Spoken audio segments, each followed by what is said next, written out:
할렐루야. 편히 주무셨습니까? 오늘 찬양 인도하시는 분 맞죠? 3대 미남 맞죠? 별로 관심이 없어.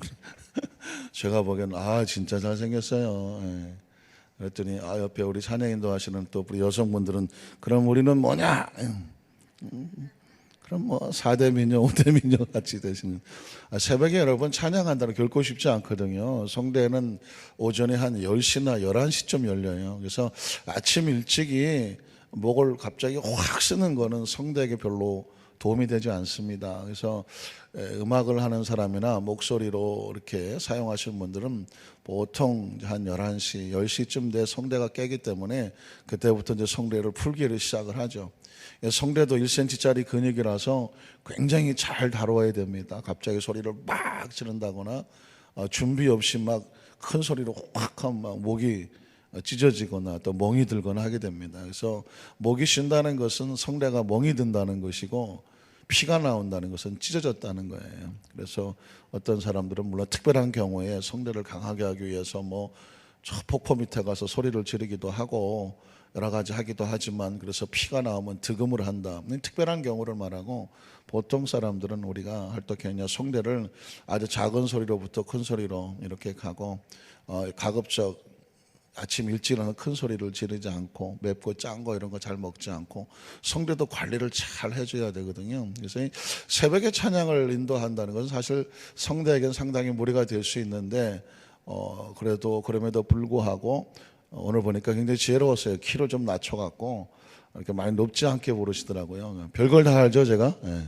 왜냐하면 제가 성대 때문에 너무너무 많이 고생을 했어요. 저는 이렇게 말하다가도 목을 쉴 정도로 성대 굉장히 약한 사람인데 하나님께서 그 과정 속에서 그 과정을 겪으면서 이제는 성대 박사가 됐어요. 성대에 관한 한 누구한테 물어봐라. 강제로 대답하시려니까 조금 거시기 하죠. 성대에 관한 한 저도 일가견이 있습니다. 오늘 그래서 헌신해 주신 우리 모든 찬양팀에 감사하고요. 오늘 새벽에 나오신 우리 모든 분들의 하나님께서 우리 특별한 은혜, 특별한 은총으로 채워주실 것을 믿습니다. 제가 이렇게 뵈니까 평소 새벽 예배 잘 못 뵈셨던 분들이 있는데 주일 예배 열심히 나오셨던 분인데 오늘 이렇게 오시는 분들을 몇 번 뵀어요. 그래서 참 감사한 게 특별한 새벽 예배구나. 왜 특별한 분들을 만날 수 있기 때문에 특별한 하나님의 역사가 있으면 그게 바로 특별한 새벽 예배가 될 것을 믿습니다. 한번 따라 하실까요? 축복보다 더 좋은 축복. 오늘 여러분 잠언 3장에 나타난 하나님의 명령과 약속 이렇게 6번째 할 줄 알았죠. 근데 오늘 설교 제목은 제가 이제까지 설교하는 가운데 이야 이렇게 좋은 설교 제목이 있을까? 자화자찬이죠. 자기가 해놓고 물론 자기가 한 건 아니지만 이런 설교 제목이 있을까 하면서 저도요 어제 잠자기 전에도 그렇고 새벽에 일어나서 제목이 너무 좋았어요. 한번 따라 하실까요? 축복보다 더 좋은 축복. 아니 축복이면 축복이지 축복보다 더 좋은 축복은 뭘까요? 우리는 먼저 첫 번째 축복을 생각을 해야 됩니다. 1번부터 5번까지 잠언 3장에 기록된 하나님이 약속하신 축복이 있었죠. 첫 번째는 뭘까요? 장수와 평강이었습니다. 그런데 조건은 한 가지예요. 법을 잊지 말고 인자와 진리를 새기고 여러 가지 표현이 다양하지만 한마디로 말하면 뭐예요? 마음을 내놓으라는 것입니다. 하나님 앞에 마음을 정하고 나가면 첫 번째는 뭐예요? 장수와 평강하고 두 번째는 뭐예요? 하나님과 사람 앞에서 은총과 귀중히 여김을 받습니다. 세 번째는 뭘까요? 역시 하나님 앞에 마음을 다하면 그를 의지하면 내 길을 하나님의 친히 지도해 주시겠다고 하는 것입니다. 네 번째는 뭐예요? 역시 하나님을 경외하는 마음이니까 그 마음이 악에서 떠나죠. 그러면 내 몸의 양약이 되고 내 골수가 윤택하게 된다고 말했습니다. 다섯 번째는 뭘까요? 역시 하나님 앞에 마음을 드리는데 무엇으로 드리냐면 내 재물 중에 처음 익은 열매로 가장 좋은 것으로 하나님을 공경하면 하나님의 마음이 우리에게 너 포도즙 틀에 우리가 잘 쓰는 말이 아니죠. 포도즙 틀에 어떤 포도즙이 새로운 포도즙이 공급되어질 것이라고 말씀했습니다. 1번부터 5번까지가 축복이란 말이에요. 그런데 여러분 이 축복보다 더 좋은 축복이 있어요. 뭘까요? 여러분 오늘 꼭 기억하셔야 하는데, 오늘 설교는 일생일대에 우리의 마음속에 꼭 새겨놓아야 될 축복보다 더 좋은 축복입니다. 자, 오늘 3장 11절을 한번 읽어볼까요? 좀 깜짝 놀랄 거예요. 축복보다 더 좋은 축복이 뭘까? 같이 읽어봅니다. 내 아들아, 야훼의 징계를 경히 여기지 말라. 그 꾸지람을 싫어하지 말라. 축복보다 더 좋은 축복이 뭐예요? 좀 발음이 나오기가 조금, 아니 뭐 이런 단어가 다 있어요. 징계라고 하는 단어는 사실 굉장히 뭐 직장 생활 속에서 뭐 징계위원회 뭐 이런 거 있고, 뭐 징벌이죠. 학교 다닐 때도 무슨 뭐 징계의 단계. 이 징계라는 단어가 사실 굉장히 입에 올리기도 사실상 평소에 잘 쓰지 않는 단어인데, 성경에 보니까 하나님의 징계를 경히 가볍게 여기지 마라. 또 하나님의 징계, 그 꾸지람을 뭐 하지 마라? 싫어하지 마라. 우린 징계가 싫어요. 그 징계 좋아할 사람이 누가 있어요? 그 징계의 소리, 그런 설교, 그런 말씀이 지나가면 듣고 싶지도 않아요. 왜? 하나님의 징계는 두렵잖아요. 그리고 그 징계라는 단어 자체가 우리에게 썩 그렇게 마음에 덜커덕 들어오지 않아요. 그런데 성경은 말합니다. 그 하나님의 징계를 가볍게 여기지 말고 또 마음에 싫어하지 말라고 말합니다. 이유가 뭘까요? 12절에 보니까 이렇게 말합니다. 대저 하나님께서는 누구에게? 그 징계에 담겨진 하나님의 마음을 보세요. 사랑하시는 자에게. 그 사랑하시는 자에게 징계를 하신대요. 그 징계에는 사랑이 담겨 있고요. 그 다음에 보면은요, 마치 아비가 뭐하는? 기뻐하는. 징계는 아무나 하지 않아요. 사랑하는 사람을 해요. 그 다음에 기뻐하는 사람에게 하는데, 마치 누구와 누구 같이? 아비가 아들을 징계함 같이. 그러니까 하나님께서 주시는 징계가 축복 중에 최상의 축복이 될 수 있다면 무엇이 들었냐면, 하나님의 뭐가 들었다? 사랑이 들었어. 그 다음에 하나님 뭐가 들었다? 기뻐하심이 들었다. 그리고 또 뭐가 들었다? 아들까지. 아들처럼 여기 자녀라고 생각하기 때문에 징계한다는 것입니다. 그러니까 하나님의 징계의 마음은 꾸중, 책망, 꾸지람, 이게 두렵고 떨리고 무섭고 싫고 이런 게 아니라, 그 징계 자체 속에는 하나님의 가장 뜨거운 사랑이 담겼고, 그리고 하나님이 정말 기뻐하시기 때문에 하는 것이고, 그리고 마치 아비가 자식을 징계할 때 어떻게 하라고 징계를 해요? 잘 되라고 하는 거죠. 잘 되라고, 정말 잘 되라고 해서 시간 들이고 정력 들이고 마음 들이고 할 수 있는 거 다 동원해서 그 아들 잘 되라고 쫓아다니면서 못 사가지고, 도시락 사가지고 쫓아다니면서 부모니까 자식을 징계하는 거예요. 자식을 꾸지람하고 자식을 따라다니면서 너 그렇게 하면 안 돼, 이렇게 해야 돼 라고 부모니까 하는 건 사랑이고 기쁨이고 그리고 마음이 담겼다는 것입니다. 아마 여러분 성신앙생활 하시면 설교 가운데 하나님의 징계가 축복보다 더 좋은 축복이고, 그곳에 하나님의 마음이 담겼고 사랑이 담겼고 기쁨이 담겼고, 그건 부모가 아니면 절대로 하지 않는 그런 마음이라는 설교를, 그 징계에 대한 것을 혹시 알고 계셨습니까? 오늘 그 징계의 근원적인 하나님의 마음을 한번 더 살펴보기를 원합니다. 자, 성경 속의 사례를 보면 창세기 12장에 보면 하나님께서 아브라함을 만납니다. 10절로 13절에 보면 하나님이 원하시는 마음이 있어요. 창세기 12장 10절로 13절인데요. 그 땅에 기근이 들었으므로 아브라함이 애굽에 같이 읽어볼게요. 애굽에 거하려고 내려갔으니 그는 그 땅에 기근이 심하였습니다. 11절에 그가 애굽에 가까이 이르렀을 때에 그의 아내 사레에게 말하되 내가 알기에 그대는 아리따운 여인이라 그 애굽 사람이 그대를 볼 때 이르기를 이는 그의 아내라 하여 나는 죽여 그대는 살리리니 원하건대 그대는 나의 누이라 하라. 그러면 내가 그대로 말미암아 안전하고 내 목숨이 그대로 말미암아 보존되리라 하니라. 누구 생각이에요? 아브라함의 생각입니다. 하나님의 생각은 뭐예요?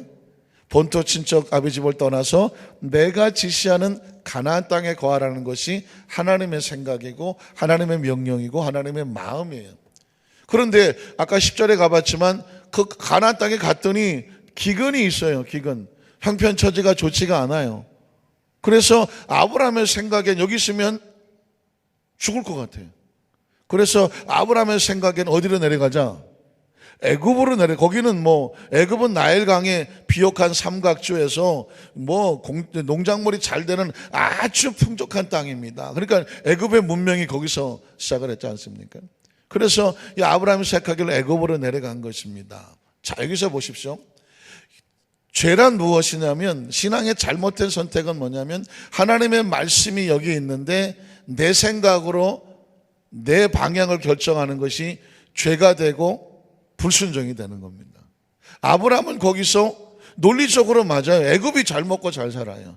그런데 하나님이 권하신 것은 기근이 있는 가나안 땅이었습니다. 믿음이란 뭐냐? 조금 더 생각한다면 기근이 있어 보여도, 형편과 처지가 어려워 보여도 여기가 하나님의 뜻이 있으면 어디 있어야 돼요? 여기 있어야죠. 그런데 내 생각으로 하나님의 뜻을 절대로 가늠, 계산, 그걸로 내 머리로 움직이면 안 되는 거예요. 그래서 여러분, 아브라함의 실수는 뭐냐면 하나님의 명령을 어기고 애굽으로 내려간 것입니다. 그러면 잘 될 줄 알았습니다. 근데 여러분, 항상 무슨 일이 있냐면 차선을 넘기면 사고가 나는 것처럼 아무리 내 생각이 옳아도 하나님의 말씀을 떠나면 뭘 만나게 될까요? 뭘 만나게 될까요? 사고를 만나요. 이걸 정확하게 아셔야 됩니다. 중앙선을 넘으면 약간의 스릴은 있어요. 아주 잠깐. 그러나 그 다음부터 어떻게 돼요? 불안합니다. 해보셨나요? 중앙선을 넘으면 약간의 스릴은 있어요. 평상시 안 넣는 거니까 저 시골에 내려가서 뭐 추월해야 되고 이럴 때 뭐 앞이 텅 비어서 갈 때 약간의 스릴은 있어요. 경험에 의하면. 신고합니다. 자진 신고. 넘어가면 약간의 스릴은 있어. 그러나 넘어서 계속 가면 불안합니다. 안정을 찾으려면 다시 들어와야 되는 거죠. 마찬가지예요. 하나님의 말씀을 어기면 내 생각대로 되지 않아요. 사고가 생겨요. 그래서 아브라함의 가정에 사고가 생겼습니다. 어떤 사고? 14절로 16절에 보면 아브라함은 애굽에 갔어요. 잘 돼야 되겠죠. 다른 말로 바꾸면 차선을 넘었어요. 중앙선을 넘었습니다. 그리고 안전하고 생각했는데 애굽 사람들이 그 여인이 심히 아름다움을 보았고 바로의 고관들도 그를 보고 바로 앞에서 칭찬함으로 그 여인을 바로의 궁으로 어떻게 했어요? 이끌어들였다고 말하고 있어요. 이게 누구 생각과 달라요? 아브라함의 생각하고 달라요. 아브라함은 그 아내를 지키고 자기 아내 때문에 자기가 살려고 그랬는데 가장 우려했던 아내를 잃어버리고 말았습니다. 이건 뭘 가르쳐주고 있냐면 믿음의 조상 아브라함을 부르고 난 다음에 첫 번째 레슨이에요. 레슨. 첫 번째 교육을 시키는 거예요. 네가 보기에 좋아서 하나님 말씀을 차선을 넘어가면 네 생각대로 안 돼. 여러분, 아브라함도 나이가 75세예요. 그래도 머리가 75세쯤 되면 많은 경험이 있잖아요. 이건 이렇게 하면 될 거라고 하는 생각이 분명히 있습니다. 그래서 다 판단하고 내려간 거예요. 근데 내려가 보니 누구 생각대로 안 되더라? 내 생각대로 안 됩니다. 가장 우려하던 일이 걸려졌습니다. 자, 그러면 어떻게 해야 돼요? 그 상황 속에서 하나님께서 이 아브라함을 회복을 다시 시켜주는데 17절로 20절에 보면 레슨이니까 큰 깨달음을 얻었으니까 하나님은 회복을 시켜줘야 되지 않습니까? 그래서 야훼께서 아브라함의 아내 사레의 일로 바로와 그 집에 큰 재앙을 내리더라. 굉장히 중요한 메시지가 하나 담겨져 있는데 하나님의 사람들이 어떤 레슨을 받아요. 잠시 세상 사람들에게 수치를 당하는 것 같고 아내를 빼앗겼으니까 억울함을 당하는 것 같고 사람들에게 잠시 망신을 당하는 것 같고 사람들의 손에 잠시 맡겨지는 것 같지만 그렇다고 해서 하나님의 사람들을 자기 마음대로 하려고 하는 사람은 하나님께서 어떻게 하시냐면 그 가운데서 하나님의 사람은 보호하시지만 하나님의 사람에게 잠시 맡겼다고 무시하고 그를 잘못되게 하는 사람은 하나님이 막으시는 걸 볼 수 있습니다. 그러니까 지금 성경에 아까 바로가 아브라함의 아내를 빼앗았잖아요. 자기들의 생각이고 자기들의 마음인 줄 알았지만 하나님이 잠시 아브라함에게 레슨을 하는 거예요. 그러니까 바로가 아브라함의 아내를 마음대로 할 수 있을까요? 없을까요? 할 수 없어요. 할 수 있으면 큰일 나요. 조금 더 깊이 설계하면 지금 이 아브라함의 아내는 바로가 함부로 할 여자가 아니에요. 아브라함의 아내에게는, 사라에게는 하나님의 계획이 있는 사람입니다. 그는 아브라함을 통해서 누구를 낳을 사람이에요? 이삭을 낳을 사람이에요. 지금은 사례지만 나중에 뭐가 되어야 돼요? 사라가 될 사람이에요. 하나님이 아브라함의 믿음의 후손을 사라를 통해서 내려야 할 어마어마한 꿈이 있는, 비전이 있는, 계획이 있는 사람이에요. 그런데 사라를 함부로 바로가 자기 공에 끌어들였다고 해서 자기 마음대로 할 수 있을 거라고요? 어린 만분어치 없는 겁니다. 그래서 여러분, 하나님의 사람들이 어딜 갖다 놓아도 만에 하나 잘못 갔으면 돌이켜야 하는 건데, 하나님의 사람을 세상에 함부로 할 수 없는 건 뭐냐면 저와 여러분에게는 뭐가 들었을까요? 하나님의 계획이 들어있어요. 그거 아셨나요? 저와 여러분이 하나님의 자녀가 되면 어디 갖다 놓아도 하나님의 계획이 들어있어요. 한번 따라하시까? 내 안에 하나님의 계획이 있습니다. 한 사람 한 사람을 선택하고 구원했을 때는 하나님의 계획이 있는 거예요. 지금 당장 망신당하고 뭐 수치당하고 지금 내 형편 처지가 뭐 세상 속에서 별로 뛰어나지 않고 이거 뭐 아무것도 안 보이는 것 같이 마치 사례가 남의 집에 끌려 들어간 것 같아도 기억하셔야 돼요. 보이지 않는 하나님의 마음을 아셔야 돼. 계획을 아셔야 돼. 잠시 지금 아브라함과 사라에게 아주 무서운 그러나 아주 중요한 레슨을 하는 거예요. 아무리 힘들어도 그것이 기근이 와도 하나님이 명하신 그곳을 어떻게 해라? 지켜라죠. 하나님의 비전과 꿈을 주면 날마다 승승장구하고 날마다 금상첨화는 아니에요. 그게 또 나중에 알겠지만 날마다 탄탄대로고 날마다 금상첨화하고 날마다 기름진 것만 있으면 그게 축복이 아닙니다. 중요한 것은 하나님의 마음과 함께하는 게 축복입니다. 그래서 하나님께서 아브라함에게 너 기근이 있는 이 장소에서도 그 마음을 나하고 함께 할 수 있어? 라고 묻는 거예요. 근데 아브라함은 아직 어린아이예요. 나이는 75세지만 영적으로는 이제 태어났어요. 그러니까 그 하나님 마음을 모르니까 애굽으로 내려가는 거예요. 근데 하나님께서 분명히 아브라함이 장성한 믿음의 분량이 아니라 아직 어린아이니까, 어린아이가 실수하면 어떻게 합니까? 아이고 일 저질러 놓으면은 너 나가 그런 사람은 없잖아요. 아이고 우리 똥강아지가 또 일 다 저질렀네 뭐 하면서 다 뒤처가리 해주고 자꾸 레슨 하잖아요. 다음에 이렇게 하면 안 돼. 뜨거운 데다 손 얹어 놓으면은 처음에 얼마나 놀라겠어요. 그다음에서 손 댈라 그러면 아뜨가 뭐예요?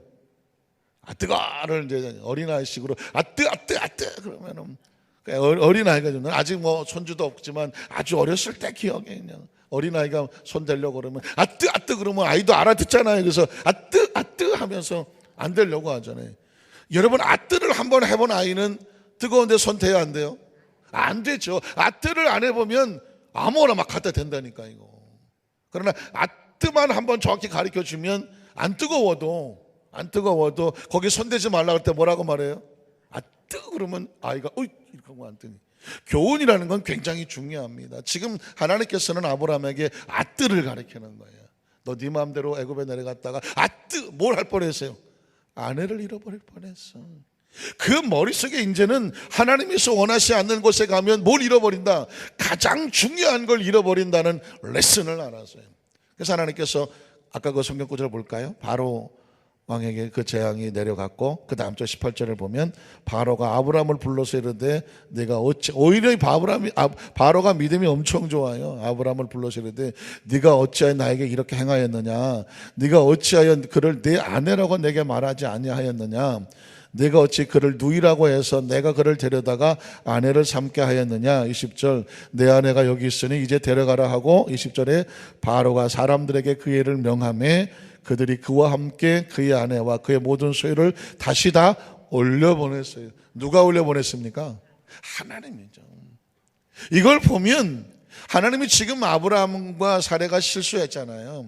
그런데 그 뒤치다거리를 누가 해주냐면 하나님이 해주는 레슨이 담겨 있는 것을 볼 수가 있습니다. 자, 이게 아주 작은 징계와 아브라함이 당한 징계와 같은데 하나님께서 지금 아브라함을 사랑과 버리려고 했으면 다시 찾아가지 않죠. 사랑이 들어있고 그를 기뻐하고, 그리고 자식 같으니까 그를 데려다가 다시 애굽에서 가나안에 갖다 놓는 것입니다. 자, 그렇다고 하면 이런 질문이 나올 수 있습니다. 그러면 징계와 연단은 뭐가 다르냐? 왜냐하면 어떤 가정 속에 마치 아브라함처럼 덜커덕 아내를 빼앗기는 것처럼 갑자기 가정이 풍지박산 나는 것 같고, 갑자기 그 집에 무슨 일이 생기는 것 같고, 경제적이 됐던 가족이 됐던 여러 가지 문제가 됐던 상황이 생기면 사람들 머릿속에 딱 떠오르는 게, 저 집이 지금 하나님 앞에 징계를 받나? 이렇게 얘기를 계산할 수 있거든요. 그런데 하나님의 사람들은 절대로 다른 사람에서 하지 마라, 손가락질 하지 말아요. 하나님은 그 사람은 지금 만들어가고 있기 때문에 징계도 있지만 또 하나 뭐냐면 연단도 있어요. 연단. 징계는 잘못해서 당하는 상황이고, 잘못 가서. 연단은 뭐냐면 내가 잘못 가지 않지만, 왜 나한테 이런 일이 일어나지? 잘못 가지 않지만 하나님이 만들어 가시는. 요셉은, 아브라함은 징계라고 하면 요셉은 연단이에요. 창세기 39장에 보면 요셉이 하나님의 꿈을 꿨는데, 그 꿈은 비전과 하나님 사명과 직분을 맡았는데, 이게 갑자기 그냥 곤두박질하는 것처럼 요셉의 생애 속에, 요즘 쓰는 말이 어마어마하고 무시무시한 그런 환경의 어려움이 다가왔습니다. 아시는 것처럼 갑자기 형들에게 왕따를 당하고, 그전에도 당했지만 팔려가고, 남의 집살이하고 왕의 감옥에 가고 이런단 말이에요. 여러분, 이 상황을 과연 어떻게 해석할 것이냐?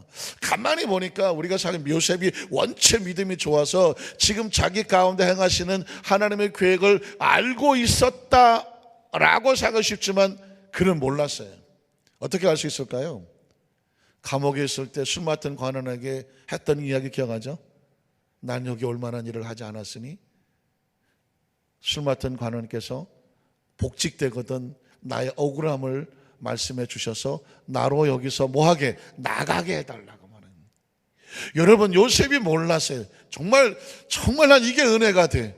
왜냐하면 요셉이 처음부터 하나님의 계획을 알아서, 내가 이런 어려움과 고난을 당하더라도 나는 마침내 나중에 애굽의 총리가 될 것이니 할렐루야라고 이겨냈다면, 요셉하고 우리하고는 급이 달라. 여기 우리 그럴 사람이 있나요? 혹시 여러 가지 어려운 문제가 당하는데 난 이 문제의 끝을 알고 있기 때문에 난 염려하지 않아요, 걱정하지 않아, 할렐루야. 혹시 그런 사람 있나요?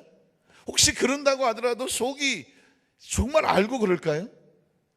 근데 요셉도, 난 그럴 줄 알았는데 보니까 요셉도 늘 마음속에 내가 가야 되는데, 집으로 가야 되는데, 집으로 가는 것은 하나님의 계획과 상관이 없는 거예요.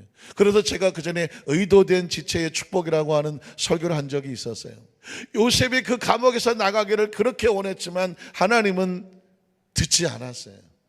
술 맡은 관원이 원체 술을 많이 드셔서 잊어버렸어, 그냥 나가서. 근데 그 잊어버려 주는 게 뭐다? 축복이잖아.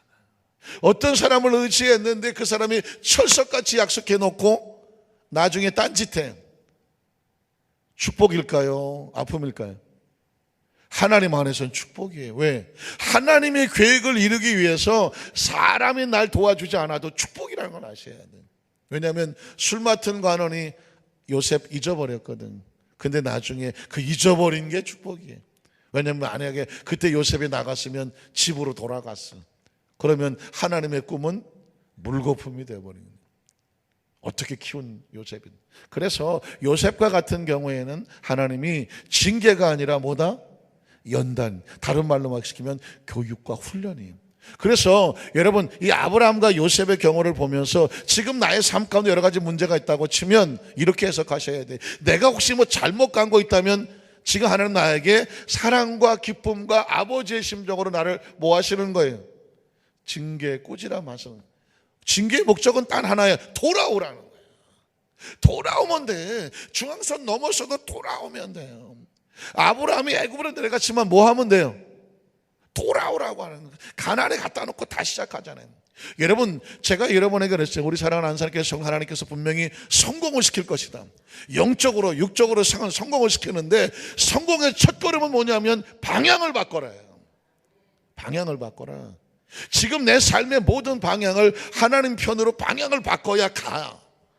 두 번째, 만약에 지금 내가 잘 가고 있는데 생각지 않은 여러 가지 상황이 바뀌면 그건 연단이다. 왜? 더 강하게 만들어야 돼요. 더 강하게 만들고 그 일을 감당할 수 있는 능력을 주시기 위해서. 요셉이 17살짜리가 나중에 애굽의 총리가 어떻게 돼요? 교육받아야 되거든요. 훈련 받아야 되거든요.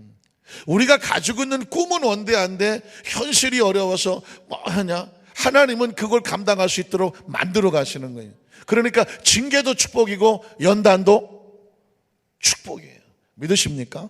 그래서 제 축복보다 더 좋은 축복이 뭐냐면 내가 잘못 가면 알려주는 게 축복이고 내가 부족하면 만들어가 주시는 게 축복이에요.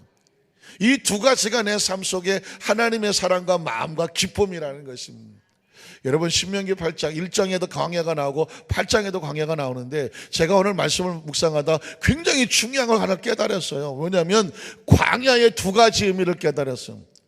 광야에도 두 가지 의미가 있어요. 하나는 뭐냐면 연단의 의미가 있어요. 이스라엘 백성이 애굽에서 나와서 가나안에 가는 그 기간에 신명기 1장의 광야는 훈련이에요. 연단이었어요. 과정이었어요. 읽어볼까요? 신명기 8장 1절로 4절인데요.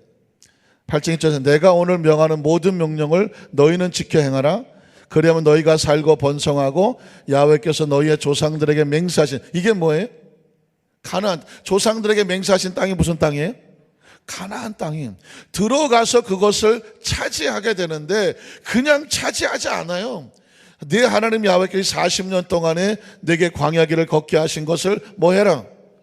기억해. 가나안에 들어가기 전에 광야를 통과해야 돼.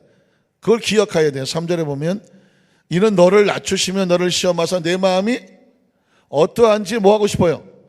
명령을 지키는지 안 지키는지 알게 하라. 그 마음, 광야에서 아무것도 없는 광야에서 하나님이 먹이시는 것처럼 네가 광야에 가나안에 들어가서 아무리 세상에 많은 것들이 유혹을 하더라도 하나님과 함께 있으면 절대로 굶어 죽지 않는다. 이걸 머릿속에 새겨놓고 가는 거예요. 이건 교육과 훈련이에요. 이게 필요해요. 만약에 이게 없으면 광야를 통과한 다음에 저 가나안에 가서 뭐 하게 되냐면 하나님 없이 흥망정창 자기 마음대로 살아. 그러다가 아무것도 없어지면 절망해 버리는 거거든요. 하나님이 가르쳐주는 것은 교육과 훈련. 자, 그 다음 절을 보면 5절로 10절은 뭐냐면 너는 사람이 그 아들을 징계라고 말하죠. 또 하나는 징계예요. 징계함 같이 내 하나님 야훼께서 너를 징계하신 줄 마음에 생각. 왜? 이 40년을 왜 광야를 40년 했냐면 가나안을 눈앞에 두고 뒤로 도망쳤잖아요. 하나님을 믿지 못하고.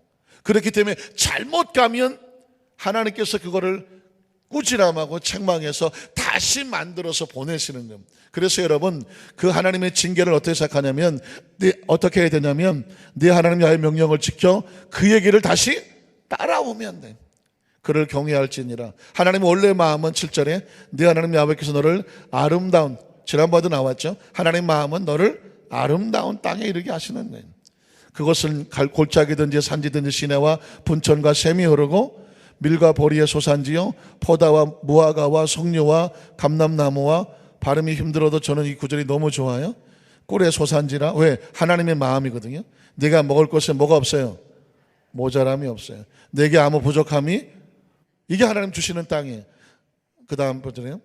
그 땅의 돌들은 철이요 산에서 동을 캘 것이라. 10절이 요절입니다. 네가 먹어서 배부르고 내 하나님 야훼께서 옥토를 내게 주셨으므로 말미암아 마침내 입을 열어 그를 뭐하게 하시려고? 찬송하게 하시려고. 말씀을 정리합니다. 이게 하나님 마음이에요. 그런데 그 땅에 들어가기까지 잘못 가는 사람은 징계하는 것이고 그리고 더 큰 그릇을 만들기 위해서는 연단시키는 것이죠. 그러니 징계도 축복이고 연단도 축복이에요. 혹시 나에게 징계가 있어서 나를 하나님께서 올바로 가게 하신다고 하면 빨리 돌아오면 되는 것이고 하나님 지금 나를 만들어 가시는 중이라고 하면 요셉처럼 끝까지 그 편에 기다리고 인내하면 되는 거예요. 결국은 하나님의 꿈을 이루게 하실 줄로 믿습니다. 그래서 오늘 축복의 말씀은 축복보다 더 큰 축복, 우리 사랑하는 하나님께 모든 선물 삶 가운데 이 말씀의 레마가 되고 응답이 되고 비전이 되고 꿈이 되고 결과가 되시기를 주님의 이름으로 축원합니다.